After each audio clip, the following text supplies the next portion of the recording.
예수님께서 십자가 죽으시고 부활하신 다음에 이제 교회가 태동이 되었죠. 그래서 그리스도를 전하는 교회가 태동이 되면서 모든 중직자들이 전도운동의 주역으로 쓰임받는 현장을 우리에게 지금 보여주시는 거죠.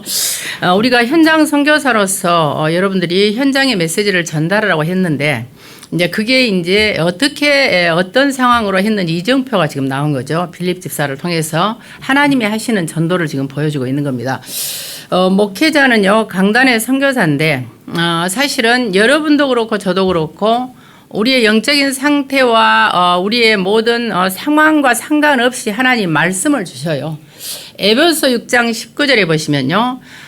내게 말씀을 주사 나로 하여금 복음의 비밀을 담대히 알리도록 기도하고 우리가 전달하는 것이고요. 골로새서 4장 3절에 보시면 전도할 문을 열어주시라 그랬는데 원래는 전도할 문이 아니고 말씀의 문입니다. 투로그가 뜨거든요. 말씀의 문을 열어주셔서 그리스도의 비밀을 알리도록 우리가 기도하면서 현장에 여러분 선교사로 서는 것이고, 목회작은 현장의 선교사는 우리에게 전도 열매가 일어나면 우리가 한 것이 아닙니다. 그래서 모든 것을 영광을 돌리도록 고린도서 4장 1절에 우리는 그리스도의 일꾼이요 하나님의 비밀을 맡은 자로서만 활동을 하는 것입니다. 그래서 빌립 집사가 사도행전 8장 26절과 40절에 보시면 에디오피아 넷에게 복음을 전하고 에디오피아 넷을 막 자기 교회에 오라가고 자기 제자를 삼으려 하지 않았어요.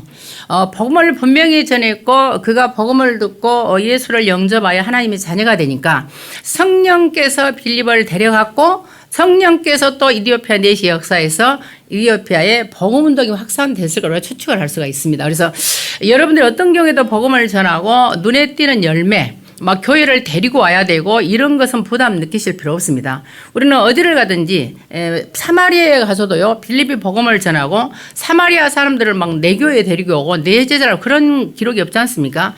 그래서 우리는 어디를 가나 복음을 전하되 여러분들을 통해서 분명한 복음은 전해져야 된다는 사실을 기억을 하셔야 됩니다. 그래서 하나님께서 우리에게 오직 예수가 그리스도라는 이 복음을 줬기 때문에요. 이걸 또 후대에게 전해서 후대는 미래를 살릴 선교사로 세워지도록 우리가 기도하면서 오늘 여러분들 예배를 드리고 하나님 인도를 받는 겁니다. 2부 강단을 통해서는요. 억울하게 누명을 썼는데 그 누명이 실제로는요. 세계를 바꾸는 하나님의 새로운 시작이었다 그랬어요.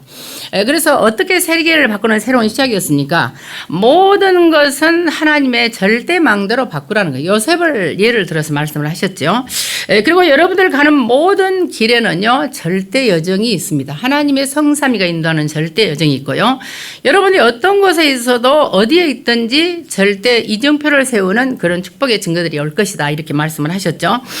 그래서 결과적으로 지금 요셉이요. 세계 성전을 건축을 했는데 세계 성전 건축 눈에 보이게 건축을 한 게 아니었어요. 여러분 말씀을 듣다 보면요. 아침에는 내가 힘을 얻는 절대망대를 세우는 기도를 했어요. 내가 힘을 얻죠. 힘을 얻고 저와 여러분이 아침에 하나님 앞에 이렇게 기도하고 있으면 우주를 움직일 수 있다는 거예요. 그럼 분명히 하나님께서는 우리에게 절대망대가 세워지면은요, 실제로 놓친 것을 회복할 수 있다. 이번에 화해 집회에서는 이렇게 표현을 하셨죠. 그래서 최고의 시간이다. 우리가 아침에 하나님께 기도하는 이 시간은 최고의 시간이다. 낮에는 그럼 어떠냐? 우리가 하나님이신 최대의 축복을 누리는 시간이라는 거죠. 그러면 만남이 있을 것인데 이게 바로 하나님이 주시는 절대 여정이다. 그래서 이런 절대 여정을 여러분이 가고 있으면 만남도 주어지고 일천망대 세우게 되는데 이것은 사실은 세계를 살리는 시간이 된다. 그래서 성전 건축이 되는 거죠. 그렇게 되면은 여러분들이요 빼앗긴 것을 버려진 것을 내가 회복할 수가 있습니다. 그래서 모든 현장에 있는 버려진 것을 회복하는 그런 축복이 있기를 바라고요. 밤에는 우리에게요 최후의 작품을 남길 수 있는 시간이다 그랬어요. 그래서 내가 300%의 전문성을 가지고 있으면은요 여러분에게 영원히 남는 이정표가 남기 때문에 이것은 미래를 살리는 것이고요. 실제로 우리가 모든 빼앗긴 것을 회복할 수가 있습니다. 그래서 이정표를 지금부터 남기는 그런 축복이 있기를 바라겠습니다. 그래서 여러분을 통해서 후대가 살아나고 미래가 정복되는 그런 축복이 있기를 바라겠습니다. 그래서 오늘 초대교회 전도 운동의 주역을 가지고요 여러분의 가치를 한번 매겨보시면 됩니다. 나의 가치는 내가 매겨본다면 얼마 정도 될까? 보험회사에서는요, 보험금을 지급할 때 사람의 가치 기준을 정합니다. 직장을 보거나 직업을 보거나 남녀 이런 걸 보면서요, 보험금을 얼마나 지급할 것인지. 이 똑같은 상황에서 무안의 공항에 사람이 죽었다 합시다. 그럼 무안 공항에서 동일한 비행기 사고로 죽었음에도 불구하고 각자 개인에게 지급되는 보험금은 다릅니다. 왜 다릅니까? 이 사람이 의사거나 전문직에 있으면 보험금이 살아있어야 될 날을 못 살았기 때문에 더 많이 지급되는 거예요. 그냥 일반 주부라면 적게 지급되는 거예요. 이런 게 있습니다. 그러니까 결국은 세상에서는요, 사람에 따라 가치의 차이가 난다는 말입니다. 세상에서는. 그런데 깊이 근본적으로 들어가면 영적으로는요, 인간은 근본적인 차이가 없습니다. 우리가 이 세상을 떠날 때 여러분들 자신의 가치뿐만 아니라요, 우리의 살아가는 삶에서도 불행한 날도 있을 수 있고 행복한 날도 있을 수 있어요. 그런데 두 가지를 같이 상쇄를 시켜보면요, 결론적으로는 모든 사람의 인생은 다 똑같습니다. 똑같기 때문에요, 이 땅에 사는 날 동안에 아주 행복한 것만을 꿈꾸는 것은 그런 망상에 불과합니다. 이 땅은 마귀의 나라이기 때문에 여러분들이 그리스도로 충만하지 않고 내가 모든 보좌의 능력을 누리지 않는 한 우리는요, 어쩔 수 없이 과거의 상처, 오늘의 문제, 미래의 불안을 가지고 살아야 됩니다. 이런 상황이기 때문에요, 우리는 아주 근본으로 돌아갈 때, 그래서 모든 사람은 근본으로 돌아가 보면은요, 창세기 3장에서 하나님을 떠나서 절대로 하나님 만날 수 없는 비참한 존재입니다. 그러다 보니까요, 범죄에서 하나님을 떠났잖아요. 불순종해서 하나님의 말씀을 따르지 않은 거예요. 마귀의 말을 따른 거예요. 그래서 인간은 이 하나님 앞에 불순종함으로 하나님을 떠나서 죄인 되어 있기 때문에 운명에서 빠져나올 수가 없어요. 언제 저주와 재앙이 올지 모릅니다. 그래서 비참한 상태에 살고 있고요, 실제로는 그 모든 배경에는 사단도 배경을 가지고 있다는 거죠. 그래서 사단이 자꾸 속이기 때문에 모든 사람은요, 사실 하찮은 존재예요. 우리가 영적인 눈을 보면은요, 우리 다 상한 갈대 같은 인생 아니에요. 솔직히 여러분들 여러분의 과거를 놓고 보면은요, 할 말 없는 사람이 하나도 없다니까요. 그리고 꺼져가는 심지 같은 존재예요. 사실상 우리 똑같은 존재입니다. 그리고 깨지기 쉬운 그릇일 뿐이고요, 저와 여러분이 사실은 아무것도 아닌 흙인데 그런 우리를 위해서 예수께서 십자가에 피 흘려 죽으심으로 구원의 길을 여신 거예요. 이게 이제 우리에게는 가장 답이 되고, 저와 여러분에게요, 그리스도 예수의 십자가와 부활의 능력이 아니고서는 우리에게는 아무런 희망이 사실 없는 인생입니다. 그래서 다 똑같은 인생이죠. 그래서 이 사실을 믿고요, 여러분들이 영접에서 구원받은 하나님의 자녀가 되면 예수 그리스도의 성령이 내 안에 내주를 해요. 나와 상관없으니까 오늘 제가 메시지를 할 때도 내 상태와 상관없이 메시지를 전하는 거예요. 내 상태로 만약에 한다면요, 못 전할 수, 이게 설교를 할 수, 메시지를 할 수 없을 때도 있는 거예요. 그런데 상관이 없이 성령께서 입술을 통해서 돌들을 통해서라도 예수님께서는 복음을 전한다고 하셨어요. 사람들이 복음을 전하지 않으면 돌을 통해서 복음을 전할 것이고, 나귀가 말을 하지 않습니까? 그래서 나귀의 입을 통해서라도 복음을 전하는 겁니다. 그래서 여러분이 현장 가서 여러분의 상태를 생각하고 여러분이 주저한다면은 그거는 잘못 생각합니다.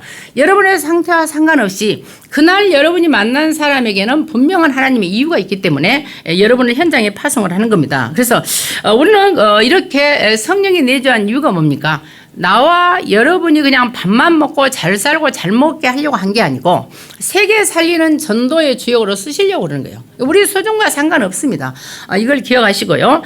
그래서 저와 여러분이 믿음으로 충만한 제자여야 된다는 거죠. 어떤 믿음입니까? 기억할 것은요, 예수께서는 죄 문제를 해결하신 참 제사장임을 믿는 믿음입니다.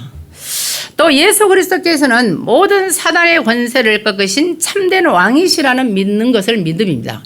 예수께서는 하나님 만나는 길이신 참 선지자의 되심을 믿는 믿음이에요. 이 세 가지의 직분을 믿는 이 믿음을 가진 자가 성삼위 하나님이 그리스도 이름 안에서 역사를 하시고요, 여러분들이 예수 그리스도 이름을 기도하면 응답받는다는 사실을 알고 있지 않습니까? 이런 믿음입니다. 그리고 여러분들 가는 곳에요, 예수 그리스도 이름의 권세를 사용해서 흑암이 물러갈 수 있다는 이 믿음을 가진 자를 말합니다. 그리고 지혜 충만합니다. 지혜와 지식은 다른 차원입니다. 헬라어로는 지식을요, 그노시스라 그러고 지혜를 소피아라 그럽니다. 지식이라는 것은 구체적으로 배워야 하는 겁니다. 그런데 지혜는 뭐냐? 성령께서 감동하심으로 원래 보좌에서 주시는 어떤 힘입니다. 그러면 어떤 힘입니까? 갈보리 산에서 예수님께서 모든 것을 다 이루셨다는 믿음입니다. 여러분들 가는 모든 현장 속에요, 하나님 나라의 비밀을 전하는 감람산의 미션을 가진 지혜입니다. 여러분 가는 곳에 이 일을 행하려고 하니까, 예수 그리스도의 복음을 전하려고 하니까, 내 힘으로 부족하니까 성령 충만을 아는 지혜입니다. 그래서 이 성령 충만 받는 자체가 뭐냐? 여러분들이 성령 충만을 받을 때 보좌의 망대가 세워지는 거예요. 성령 충만을 받아야 보좌의 여정을 이기고 가는 거예요. 성령 충만을 받아야 사실은 하나님의 보좌의 절대 망대를, 이정표를 세울 수 있다는 사실을 우리가 알고 있죠. 그래서 결국 우리는요, 하나님이신 보좌의 망대 여정 이정표를 가고 있기 때문에 우리의 살아가는 내용이 다릅니다. 그러니까 내용이 다른 세상 사람과 통하지 않는 거죠, 사실은요. 그리고 저와 여러분이 살아가는 방법도 달라요. 살아가는 목표도 다릅니다. 우리가 지향하는 방향도 달라요. 우리에게 주시는 힘의 원동력도 다릅니다. 동물은 원동력이 본능으로 살아요. 불신자는 이성과 지성과 경험으로 삽니다. 우리는 보좌의 능력으로 살아요. 벌써 다릅니다. 차원이요. 그래서 저와 여러분이 사도행전 7장 1절 60절을 통해서요, 무슨 말씀을 하냐? 자, 우리는요, 사도행전 7장 1절부터 60절에 스데반의 죽음으로부터 지금 세계 선교의 문이 열리기 시작하는 거예요. 만약에 스데반의 환난과 핍박이 없었더라면 사도들이 아마 예루살렘에 머물러서 복음을 전했을 거예요. 그리고 막 사람이 3,000명, 5,000명 몰려오니까 큰 성전을 건축해서 누리고 살았을 수 있어요. 폼제고. 근데 하나님이 분명히 성령이 너희에게 계시면 너희가 권능을 받고 예루살렘과 온 유대와 사마리아와 땅 끝까지로 그리스도의 증인이 되라고 하셨기 때문에 이 말씀을 들었음에도 불구하고 일단 편안하고 뭔가 안 좋아하는 삶을 살려고 하기 때문에 다 핍박으로 흩어버린 겁니다. 그래서 이 스데반의 이 죽음 사건은요, 실제로는 세계 선교의 문이 열리는 것이고, 결국은 우리가 그리스도 예수를 놓치고 전도와 선교를 놓치면 환난과 고난이 올 수밖에 없는 거죠. 흩어질 수밖에 없는 겁니다. 그래서 이 흩어진 자들이 그래도 저와 여러분이 어떤 문제 속에서도 아무리 흩어지고 문제가 있고 환난이 오고 핍박이 와도 우리가 할 수 있는 거 뭡니까? 기도는 하잖아요. 이제 이게 불신자와 다른 거죠. 여러분들이 기도하고 있는 이상 모든 것은 환난과 핍박은 선교의 문을 여는 기회가 됩니다. 실제로는요, 여러분들이 막 현장에 흩어져서 진짜 현장의 사람을 만나서 올바른 팀 사역을 할 수 있는 기회가 됩니다. 그리고 여러분들 중에요, 가서 이런 환난 중에 사실은 진짜 제자가 드러나요. 수면 밑에 있던 참 제자가 이 환난과 어려움을 통해서 진짜 목숨 건 제자들이 일어나는 거죠. 그래서 여러분 현장 속에요, 어떤 팀 사역이 있는지 좀 확인하시길 바라고요. 이번 주에는 저희들은요, 이렇게 누구나 같이 가서 현장에서 복음을 전하는 이게 몸만 보잖아요. 사람을 만나면. 그런데 이제 전하면서 영접하는 사람도 있고, 영접을 안 해, 천주교니까 영접은 안 하는데, 우리 같이 간 멤버가요, 3년 동안 그분을 만나서 말해도 한 번도 자기 이야기를 안 했대요. 근데 이번에 아주 그냥 상상할 수 없는 이야기를 다 하는 거예요. 이제 그거는 귀신이 떠나면서 자기를 오픈한 거죠. 그래서 이제 점점점 하나님이 시간표를 주지 않겠나 그렇게 생각을 합니다. 그래서 여러분이 어떤 경우에도 모든 만남은 복음 전하라는 하나님의 계획이 있는 만남임을 반드시 놓치지만 안 됩니다. 그래서 사도행전 8장 4절 8절에 드디어 이 빌립 지사가 이제는 흩어져서 기도하다가 어디로 갑니까? 사마리아로 갑니다. 왜 사마리아로 갔는지는 모르겠어요. 어쨌든 이 사마리아는 유대인들이 기피하는 현장이거든요. 정통 유대인들은요, 사마리아는 순수한 유대인 혈통이 아니라는 것 때문에 그 지역을 지나다니도 안 했다니까요. 그런데 이곳에 분명히 예루살렘과 온 유대와 사마리아와 사람들이 싫어하는 곳, 사람들이 이방인이라고 불편해하는 것, 여기에 하나님이 빌립을 보낸 거예요. 빌립이라는 사람 이름 자체도 특이해요. 빌립은 필리아 히포스라 그래서요, 히포스는 말입니다. 말을 좋아하는 자, 말을 친구로 사랑하는 자. 무슨 말입니까? 역마살 낀 자야. 돌아다니기를 좋아하는 사람이에요. 그래서 하나님은요, 이 빌립을 통해서 사마리아의 문을 연 거죠. 그래서 바리새인과 종교인들이 지금 유대인들이요 핍박을 했음에도 불구하고 오히려요 이 핍박으로서 이 중직자들이 뿔뿔이 흩어져 가지고 거기에서 도저히 불가능한 사마리아 아닙니까? 이 사마리아의 사도행전 1장 8절의 말씀이 성취되는 현장입니다. 그래서 수많은 병자들이 일어나고요, 귀신이 있더라고. 사마리아의 모든 사람들이 귀신이 붙어 있었다니까요. 원래 사마리아라는 말은 샤말에서 옵니다. 그리고 이 사마리아의 수가성이라고 들어봤죠. 이거는 샤카라는 말인데요. 사마리아는 것은 숭배하다 이런 뜻이에요. 우상을 숭배하는 지역이고요. 그리고 그 사마리아 성의 수가성의 여자는 샤카라는 말은 만취하여 드러눕다. 샤카는요 5 남편이 있는 여자가 지금 수가성 여자지 않습니까? 결국은 무슨 말입니까? 세상에 5, 이건 세상의 5는요 땅의 수, 세상의 수를 말해요. 세속의 육신의 것으로 가득 찬 여자, 그야말로 영적인 거 하나도 모르는 여자, 이 사마리아의 수가성에 만취하여 술에 취해 만취하여 드러났다는 말이 히브리어로는요. 그러니까 세상에 완전히 찌들려가지고 영적인 것은 전혀 모르고 본인의 잘못을 하나도 모르는 사람이 있습니다. 자기들이 어떻게 옆에 사람이 힘들게 하는지 본인이 전혀 모르고 남 탓만 하는 사람이 있다니까요. 도저히 이게 상종이 불가능한 사람들이 있습니다. 그런데 이게 지금 사마리아 사람들이다. 여기에 그리스도의 복음을 전하니까 일심으로 그들이 바라보는 사람은 다 살아났어요. 그리고 막 절름발이가 일어나고 안전병이 일어나고 병든자가 일어나고 귀신들이 떠나고 이런 현장들이요. 지금 사도행전 8장 4절과 8절입니다. 그래서 결국 무슨 말입니까? 내게 있는 것을 전하는 거예요. 여러분 병아리가요. 달걀을 품면 병아리가 태어나요. 닭이 암탉이 달걀을 품면 병아리가 태어나는데 만약에 암탉이 뱀의 알을 독사의 알을 품잖아요. 그럼 독사가 태어납니다. 그러면 내게 있는 것입니다. 내 안에 하나님의 말씀에 언약이 있으면 언약을 전달해요. 그리고 분명히 예수 그리스도라는 답이 난 사람은요. 어려운 상황이라도 기도하고 하나님의 계획을 바라봅니다. 그래서 사마리아의 문을 열 수 있었던 거예요. 그런데 대부분은요, 그렇지 않죠. 그래서 이처럼 사마리아에 하나님의 역사가 일어났던 것을 우리가 알 수 있습니다. 그리고 이 빌립이 드디어 이디오피아 내시를 만나게 돼요. 사도행전 8장 26, 40절에요. 쭉 나오죠.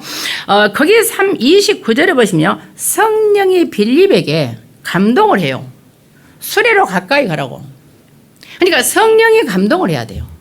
그리고 나서 39절에는요. 주의 영이 복음을 전하고 나니까 빌립을 감쪽같이 데려가 버려. 순식간에 휴거하듯이. 그런 현장이 나옵니다. 자, 그러면 여기서 우리가 사도행전 8장 35절 오늘 중요한 말씀이 있습니다. 여러분들 초대교회처럼요. 전도운동의 선교운동의 주역으로 쓰임 받으려면 반드시 할 것이 있습니다. 오늘 기억할 말씀은 사도행전 8장 35절입니다. 꼭 기억하셔야 됩니다. 빌립이 가지고 뭐 했냐. 이 글에서 시작하여 예수를 가르쳐 복음을 전파했습니다. 이 글은 뭡니까? 성경입니다. 하나님의 말씀은 성경에서 시작해서 성경이 그리스도를 중심으로 기록했다는 사실을 빌립은 알았어요. 분명히 요한복음 5장 39절에서는 이 성경에서 여러분이 영생을 얻는 줄로 생각하고 성경을 읽는데 이 성경은 나에 대해서 예수님이 하신 말씀입니까? 예수 그리스도에 대해서 기록한 것이 성경입니다. 요한복음 20장 31절에서는 성경은 예수께서 하나님의 아들이시요 그리스도이심을 나타내려고 기록한 겁니다. 그러니까 모든 성경은 구약에서는 오실 그리스도를 말한 겁니다. 오실 메시아를 말씀을 하신 거고 신약에서는 오신 그리스도를 말씀하신 거고 그 그리스도께서 십자가에 죽으시고 부활하심으로써 사도들과 제자들을 통해서 성령께서 전도한 내용을 기록한 내용이 사도행전입니다. 그리고 이 사도행전의 역사를 통해서 전도자를 통해서 모든 전도된 현장의 교회에 보낸 편지가 바로 전부 서신서입니다. 그래서 계시록만 지금 이루어지지 않는 부분이 있죠. 그래서 여러분들이 성경을 분명히 알고요. 이 성경은 예수 그리스도에 관해서 기록한 것이기 때문에 구원자 예수를 증거하고 복음을 증거해야 돼요. 구원자 예수가 그리스도로 오셨다는 게 기쁜 소식 복음입니다. 그래서 이 왕이요 선지자의 제사장이신 그리스도 예수를 전할 때 여러분들에게 하나님이 문을 열 거예요. 빌립이 알았던 것은요. 아마 창세전부터 자신을 선택했다는 걸 알았을 거라고 저는 생각을 해요. 여러분도 마찬가지 아닙니까? 에베소 1장 4절 5절에 보시면요. 창세전에 이미 하나님 우리를 선택을 하셨습니다. 데살로니가후서 2장 13절에도 처음부터 우리를 선택하셨어요. 에레미야 1장 5절 6절에도 엄마의 태에서 배에서 나오기 전부터 이미 우리를 선택하셨습니다. 그래서 여러분들이 우연히 선택된 게 아니라 영세전에 이미 하나님이 구원 주기로 우리를 선택을 하셨어요. 그래서 선택된 저와 여러분은요, 내가 이걸 모르고 내 마음대로 살았어도 어느 날 때가 되어 하나님의 시간표가 되면 이 그리스도의 비밀을 알게 합니다. 구원의 비밀을 알게 하시고, 구원의 비밀을 알면 내가 영접하게 되고, 영접하고 나서 하나님의 성령이 나를 이끌어서 전 세계에 복음을 알 수 있도록 우리에게 인도를 하신다는 거예요. 분명합니다. 이건 빌립이 알았던 것이고요. 그래서 하나님의 목표는 뭡니까? 모든 것을 주권 속에서 움직이는 하나님은 우리가 사랑하는 이유가 2, 3, 7, 5천 종족과 전 세계에 그리스도의 복음을 전하는 것이고, 이 후대에게 이 그리스도를 전하기 위해서 또 다른 전도운동을 회복할 수 있도록 우리에게 언약을 주시고, 우리에게 사명을 주시고, 기도할 수 있도록 우리에게 기도 제목을 준 거죠. 그래서 저와 여러분이요, 기억할 것이 있습니다. 우리에게 주시는 모든 만남과 사건과 상황은요, 우연한 것이 없습니다. 반드시 하나님의 절대 계획이 있습니다. 그래서 이 계획을 여러분들이 발견할 수 있도록 하시고요. 모든 문제나 모든 환경과 모든 상황과 모든 일 속에는 하나님의 계획이 반드시 있기 때문에요. 하나님 앞에 여러분들이 이번에 명절을 통해서 사단이 역사하겠지만 거기에도 하나님의 계획이 있는 것을 발견하는 눈이 있기를 예수 그리스도로 축원을 드리겠습니다. 그래서 빌립처럼 오직 예수 그리스도만 전할 때 흑암이 무너져요. 귀신이 떠납니다. 사실은요. 그리고 여러분 만나는 사람의 영혼이 살아나요. 그건 분명하고, 여러분들이 예수를 가르쳐 복음을 증거할 때 보호자의 능력과 흑암과 하늘 군대가 동원된다는 사실을, 이 영적인 사실을 기억하셔서 지금부터 이번 명절에요, 특별히 이번 주간에 여러분이 기도하는 그런 축복이 있기를 바라겠습니다. 결론은요, 태영안을 길러낸, 지금 합석에 관한 말씀을 하셨어요. 태영안을 길러낸 사르빈 중자들에게는 언울이 가장 중요하다 그랬어요. 그러면서요, 과거는 없어지지 않는다. 그런데요, 과거는 없어지지 않지요. 이사야에서는 보면은, 이사야 43장에 보시면 과거를 기억하지 말라 그러잖아요. 옛날 일을, 옛 일을 기억하지 말라 그러는데 거기에 절대 부정이 안 뜹니다. 절대 부정이 뜨면 옛날 일을 기억하면 재앙이겠죠. 그런데 R라는 일반 부정이 뜹니다. 그 말은 무슨 말이냐? 기억이 난다는 거예요. 저도 기억나요. 저는 명절만 되면 기억나요. 애들 둘 데리고 몰살이라 했다는 시어머니 말씀이 기억나요. 우리 어머니 영정 앞에서 엄마를 닮아서 네가 복조알이 없단 말도 기억나요. 저는 명절이 싫어요. 그래서 어떤 사람들은요, 남자들은 명절날 가족이 모여서 얼마나 화기애애하고 좋냐, 그건 남자들 말입니다. 그렇다면 남자들이 장을 보고 시장 봐서 음식을 해야 돼요. 안 하잖아요. 그래 놓고 가족이 모여서 얼마나 화기애애하고 좋냐 그래. 한번 입장을 바꿔 해보시면 돼요. 저는 결혼하고 한 번도 친정의 명절 때 가본 적 없어요. 가도 불편했고 가라는 말도 안 했고, 이 세상에요, 저처럼 명절 때 결혼한 내내 한 번도 친정을 안 가본 사람은 없더라고. 저는 들어본 적이 없어요. 그러니까 명절이 되면 제가 엄마 생각이 안 나겠어요. 전화하셔요. 제가 전화를 하죠. 전화하면 뭐라 하는지 아세요? 너는 나 죽어서 상여 뒤에 따라올래? 왜 생전을 안 오냐? 엄마 입장에서는 제가 지방대를 나왔지만요, 시골에서는 그 시골 섬이 생긴 일로 처음으로 대학을 제가 갔거든요. 우리 친구들은 다 초등학교만 나오고 중학교 나오고 자리야 고등학교 나오고, 그리고 초등학교 나온 애들은 다 공장에 공순위로 일 갔어요. 남의 집에 수양딸로 식모로 다 갔어요. 그게 다 현실이었어요, 그때 당시에. 그러니까 엄마 입장에서는 제가 어쨌든 간에 억지로 갔지만 대학을 졸업한 딸이 자랑스러우니까 왔으면 좋겠겠죠. 저는 한 번도 가본 적 없습니다. 그럼 명절에 생각이 안 나겠냐 그 말이에요. 그래서 어쨌든 간에요, 우리는 과거는 없어지지 않고요, 그것을 발판 삼다 보니까 명절에 상처받은 사람들을 제가 위로할 수 있는 거죠. 우리나라 사람들은, 남자들은 참 이상해요. 제가 여자라서가 아니라 우리 문종재 장로님이 저한테 그 여성 페미니즘의 사상이 있다고 이러시더라고. 그게 아니고 이 땅은 여자로 태어난 사람들에게 관대하지 않았어요, 우리 시대에는요. 그러니까 허준의 헌안서른이 누인가 되잖아요. 헌안서른이 조선 최대의 말하자면 천재 여류시인이었습니다. 근데 그 천재 여류시인이 쓴 시가 자기가 죽기 전에 다 태우라 한 거예요. 근데 그게 우리나라에서는 알아주지 않았는데 중국과 일본어를 통해서 베스트셀러가 된 겁니다. 근데 한한선이가 한 말이 있어요. 명절이 되면 여자들 엄청 스트레스 받습니다. 남자들 아셔야 돼요. 말을 안 해서 그러지 말 한마디라도 고생했네. 얼마나 힘든가. 이 말 한마디 할 줄 모르는 게 한국 남자들이에요. 그걸 당연하게 생각한다니까요. 그러면 자신들이 해보라니까요. 이번에 이평선호에 한번 가서 일을 해보셔. 그러고 말씀을 하셔. 초집사님도 일을 해보셔. 이주영 집사님도 일을 해보세요. 그리고 말씀을 하셔야 됩니다. 안 해보잖아요, 자기들은요. 그게 얼마나 힘든지를 나이 들수록 더 힘들어요. 싱크대에서 무릎이 아프다니까. 발목이 아프고 무릎이 허리가 아파요. 이거 남자들이 압니까? 몰라요. 당연하게 생각해. 앉아서 받아먹는 걸 당연하게 생각한다니까. 오직하면 흔한 소리가요. 나는 조선 땅에 태어난 것이 한이다 그랬어요. 두 번째로 절대제가 있지 않습니다. 내가 그 마음을 너무 아니까. 나는 여자로 태어난 것이 한이다 그랬어요. 세 번째, 나는 김성엽의 아내로 태어난 것이 한이다. 광상 김씨였거든. 저는 너무나 그 마음을 이해합니다. 그러니까 본인들은 본인들이 무슨 문제를 했는지 모른다니까. 여러분 명절 때 가서 조심하세요. 여자들 되는 남자들이군요. 여러분들이 그냥 말을 하잖아요. 그냥 하는 말이야. 그리고 좀 기분이 나쁘면 툭 던지는 말도 본심이 아니라는 걸 압니다. 사람이 싸울 때 하는 말은 본심은 아닐 수 있어요. 근데 머리로는 알아요. 머리로는 아는데 내 마음으로 상처를 무지막지하게 받아버립니다. 근데 말을 하는 사람은 그게 얼마나 상처를 받는지를 몰라요. 자기는 본심은 아니거든. 화가 나니까 상대를 괴롭히려고 한 말이잖아요. 머리로 안다니까요. 근데 그게 얼마나 사람에게 이 타격을 주는지를 본인들이 모릅니다.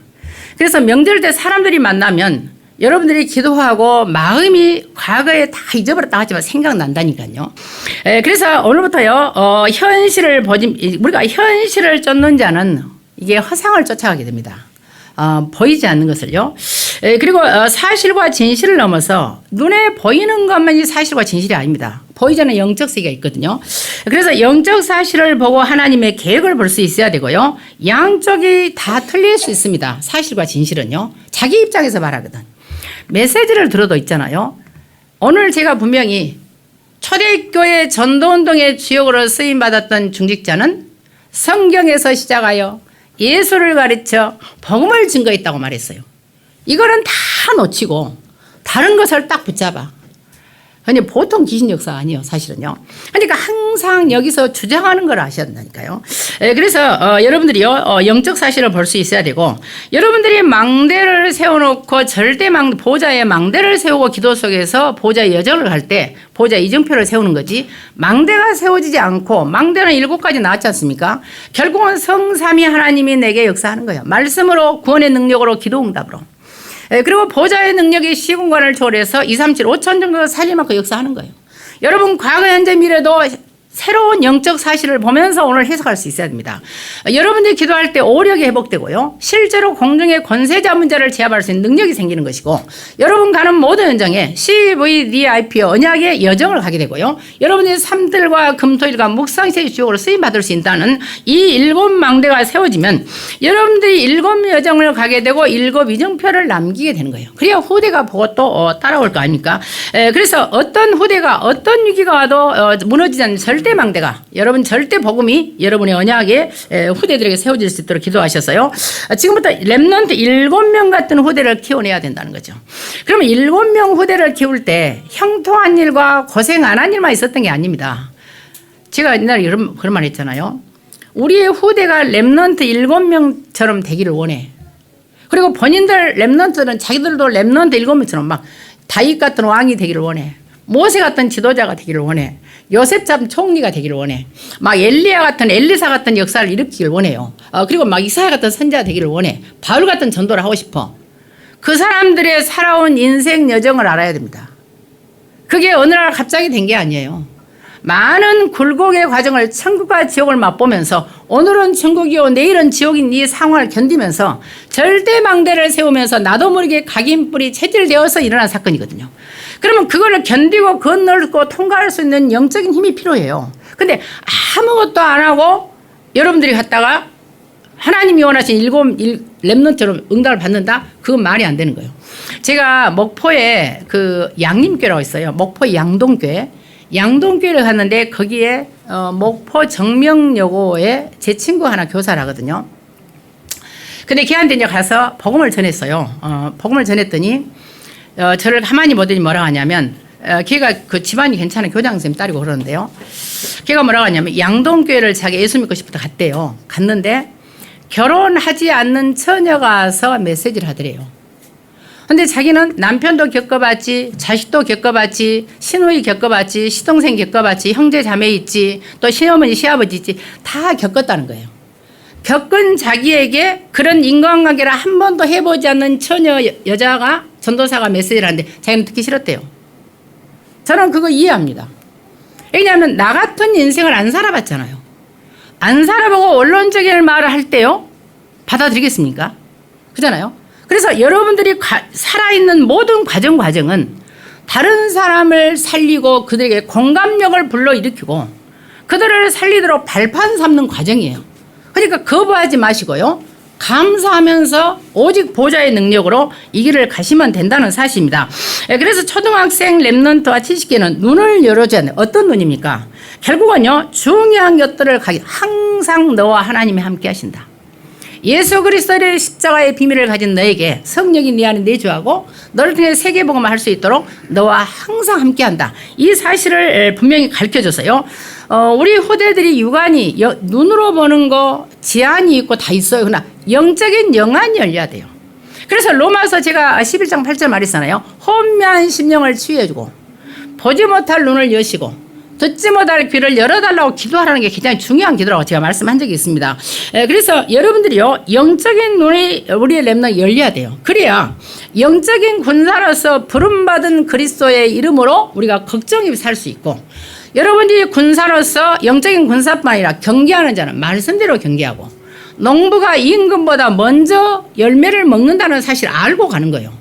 그래야지 우리 랩런트들이 힘을 얻을 거 아닙니까? 그래서 지금부터 영적인 것을 위한 참된 눈물을 회복하라 그랬어요. 상처나 원망이 아니라요.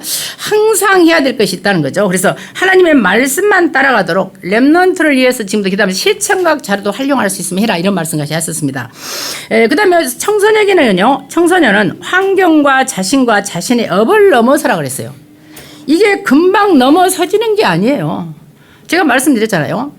여러분 부부간에도요, 가장 나를 잘 알고 가장 신뢰하고 믿을 수 있는 사람이 악한 말 하는 게 그게 언어 폭력입니다. 본인들은 그게 언어 폭력인지 모르잖아요.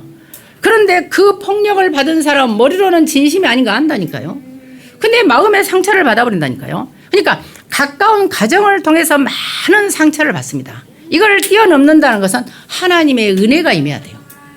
내가 노력한다고 이런 것은 여러분 결단한다고 되는 게 아니에요. 과거에 엄청난 상처. 예를 들어서 보세요. 우리 권사님, 내가 이름 안 부를게요. 권사님 봐봐. 그동안에 살아오면서 남편이 옛날에 엄청 심하게 했어. 그럼 나이가 들면서 변해야 되잖아. 그렇죠? 옛날 그대로 행동을 한다면은 나이 들어서는 못 삽니다. 그래서 이혼한 거예요. 그래서 황혼 이혼이 느는 거예요. 사람들은 그걸 몰라요. 왜 황혼이혼이 늘는가를 모른다니까. 남자들은요, 나이 먹어서 한 개도 쓸모가 없다니까. 진짜예요. 여러분 아셔야 됩니다. 몰라. 세상적으로 돈이나 많이 준다면 몰라. 돈도 안 주고 옛날처럼 시켜먹고 뭐든지 요구하면 그거는 그냥 이 지구상에 사라져야 될 존재야. 여자에게 아무 필요 없어. 오늘 메시지 듣고 여자들이 힘없기를 바랍니다. 이번 명절 때 여러분 힘얻어서 일을 하시기를 바랍니다. 이런 말 한다고 또 남자들은 시험 받을 건 없어. 그리고요, 교회 사람들을 통해서 여러분이 상처받을 수 있고요. 학교나 친구들을 이제는 넘어서라는 거죠. 그리고 나를 넘어서라는 거예요. 내 안에 보좌의 망대가 세워지고요. 내가 보좌의 여정을 성삼에 인도로 가고 보좌의 이음표를 남기는 영적 상태면 나를 넘어설 수가 있습니다. 그리고 여러분들의 업을 300% 준비를 하라. 여러분들의 업이요, 전문성이 있어서 아무도 못 따라와야 돼. 내가 하는 업에는요, 지구상에 내가 제일 잘해야 돼. 그리고 다른 사람이 나한테 배우러 올 정도로 해버리라니까요. 그러면 현장에서 영향력을 주고 미래에까지 영향을 줄 수가 있습니다. 그래서 300%의 응답을 여러분 받기를 바라고요. 그래서 갈등이 올 때는 나를 찾는 가장 중요한 시간표다. 내가 갱신하면 되겠죠. 그 다음에 외로움이라는 말 나옵니다. 저는 이게 참 외로움이 아니라 저는 고독이라고 생각을 하는데요. 저는 진짜로 하나님 앞에서 말하지만 남편도 자식도 아무도 없이 나는 혼자 있는 시간이 제일 좋아요. 이해 안 됩니까? 정말로 나는 혼자 있는 게 제일 좋아. 왜냐하면 이번에 핵심에서 이 말씀을 할 때 저는 너무나 공감했어요. 진짜입니다. 나는 혼자 있어도 심심하거나 외롭거나 그런 적이 한 번도 없어요. 그래서 거기 보면 내 자신을 성장할 수 있는 시간표다 했잖아요. 몰입하는 시간표다. 그러니까 혼자 있다고 낙심할 거 없다니까. 어떤 사람은 꼭 사람과 같이 있어야 좋아하는 사람이 있어요. 사람을 잘해주지도 않아. 사람을 괴롭혀. 근데 사람과 같이 있기를 원해. 우리는 만나도 잘해주지도 않지만요, 괴롭히지도 않고 나는 혼자 있는 거 좋거든. 이상한 사람 있어. 이게 연구 대상의 사람이 이상하게 많다니까요. 그래서 여러분이 몰입할 수 있는 시간표고 자유의 시간입니다. 저는 혼자가 자유로워. 그래서요, 나를 재창조하는 시간표고요. 실제로 나의 내면을 강하게 만드는 시간표예요. 나는 이 시간이요, 굉장히 좋습니다. 저는요. 그리고 여러분들이 방황하면은 방황도 사실은 필요해요. 저 젊은 날의 그 방황이 옛날 제가 청소년 있을 이런 방황들이요. 사실은 쌓이고 쌓여서 나의 내면을 강하게 한 거예요. 그러니까 문제가 될 것이 없는 거죠, 사실은요. 그래서 여러분 내면을 단단하게 만들고 7포인트의 당연성이라는 7포인트가 뭐냐? 저와 여러분 남은 자예요. 복음 가지고 이 어두운 시대, 흑암 시대의 남은 자고요. 여러분들은 가면서 복음을 전하는 순례자야. 여러분들 가는 곳마다 복음을 전하잖아요. 그리고 실제로 여러분들은 가는 곳에 흑암을 꺾고 예배를 성공할 정복자라니까요. 이게 포인트입니다. 그리고 여러분들 가는 모든 장이 흩어져 있지만 그곳에서 기도하면서 그 지역에 흑암을 꺾고요. 여러분들은 가는 곳마다 빛을 비추는 파수꾼이에요. 그리고 어떤 경우에도 여러분은요, 현장을 정복하고 현장을 분석한 정탐꾼이에요. 그래서 깃발을 드는 길을 드는 이게 7포인트입니다. 그래서 이 7포인트를 가지고 여러분들이 지금부터 하나님의 당연성을 지금부터 회복하고요. 네필은 귀신, 사단, 귀신 들린 점쟁이를 치유하는 그야말로 필요성을 알아야 됩니다. 그리고 세계복음을 위해서 절대 것을 회복하도록 지금부터 기도하시면 되겠습니다. 그래서 실제로요, 다민족들이 합숙에 참여할 만큼 이거 이제 마지막 흩어진 제자들의 말이었어요. 그래서 2, 3, 7, 5천 종족을 살리기 위해서요, 300% 준비할 수 있을 만큼 여러분들이 기도하시기를 바라겠습니다. 그래서 지난날의 모든 과거들은요, 이제 끝났지만 오늘 시간 속에서 여러분이 무엇을 선택하는지 하나님의 인도를 받기를 바라고요. 지금부터 이번 주간에 흩어진 모든 현장에서 지금 뭐 자기 시댁도 오고 친정도 가잖아요. 모든 곳에서 성경에서 시작하여 예수를 가르쳐 복음을 증가하도록 기도하시기 바랍니다. 그래서 하나님의 큰 응답이 흑암이 무너지는 그런 응답들이 여러분 있기를 예수 그리스도로 축원을 드리겠습니다. 살아계신 아버지께 감사를 드리며 정말로 초대교회 중직자들이 전도운동의 주역으로 쓰일 수 있었던 것은 오직 이 성경에서 시작하여 구원자 예수를 가르쳐 복음 대신 왕 선자 제사장이신 그리스도를 전파함으로 가는 곳에 사마리아의 문이 열리고 사마리아의 병든 자, 귀신 들린 자들이 치유되고 이디오피아의 국고를 맡은 그야말로 경제를 맡은 놀라운 이 제자들이 세워져서 이디오피아에 복음이 전달되고 전 세계 제자들을 세웠던 역사가 우리를 통해서 일어날 수 있도록 오늘 하나님이 함께 하시는 임마누엘의 비밀을 누릴 수 있도록 주의 손이 우리와 함께하여 주시옵소서. 아버지께 감사를 드리며 예수 그리스도의 이름으로 기도하옵나이다. 아멘.